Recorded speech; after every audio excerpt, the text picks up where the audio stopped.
அண்மை செய்தியாக பார்த்து வருகிறோம். ஆம்ஸ்ட்ராங் கொலை வழக்கை விரைவாக நடத்த காவல்துறைக்கு முதலமைச்சர் உத்தரவு பிறப்பித்திருக்கிறார். இது தொடர்பான மேலும் விவரங்களை இந்த செய்தியாளர் ராஜேஷிடம் கேட்கலாம். ராஜேஷ், வணக்கம். முழு விவரம். பிரியங்கா, பகுஜன் சமாஜ் கட்சியினுடைய மாநில தலைவர் ஆம்ஸ்ட்ராங் படுகொலை செய்யப்பட்ட விவகாரம் என்பது நேற்று இரவிலிருந்து ஒரு பெரும் அதிர்ச்சியும் பரபரப்பையும் ஏற்படுத்தியிருக்கிறது. இந்த நிலையில் தமிழக முதலமைச்சர் மு.க. ஸ்டாலின் அவரது குடும்பத்தாருக்கும் கட்சியினருக்கும் ஆழ்ந்த இரங்கலை தெரிவித்திருக்கின்றார்.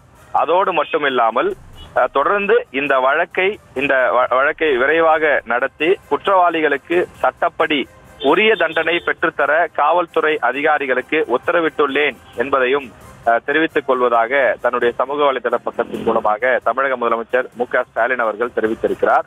ஆம்ஸ்ட்ராங் படுகொலை செய்யப்பட்ட சம்பவம் பேரதிர்ச்சியையும் பெரும் வருத்தத்தையும் அளித்ததாக தமிழக முதலமைச்சர் மு.க. ஸ்டாலின் குறிப்பிட்டிருக்கிறார். மேலும் இந்த கொலையில் சம்பந்தப்பட்டவர்களை காவல்துறை இரவோடு இரவாக கைது செய்திருக்கிறது என்பதையும் குறிப்பிட்டிருக்கக்கூடிய தமிழக முதலமைச்சர் ஆம்ஸ்ட்ராங்கை இழந்து வாடும் அவரது கட்சியினர், குடும்பத்தினர், உறவினர்கள், நண்பர்கள் என அனைவருக்கும் தன்னுடைய ஆழ்ந்த இரங்கலையும் ஆறுதலையும் தெரிவித்துக் கொள்வதாகவும் வழக்கை விரைவாக நடத்தி குற்றவாளிகளுக்கு சட்டப்படி உரிய தண்டனை பெற்றுத்தர காவல்துறை அதிகாரிகளுக்கு முதலமைச்சர் உத்தரவிட்டிருப்பதாகவும் இந்த பதிவின் மூலமாக அவர் தெரிவித்திருக்கிறார்.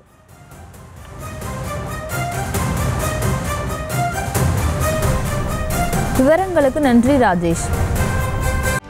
செய்திகளை உடனுக்குடனும் துல்லியமாகவும் தெரிந்து கொள்ள சப்ஸ்கிரைப் பண்ணுங்க.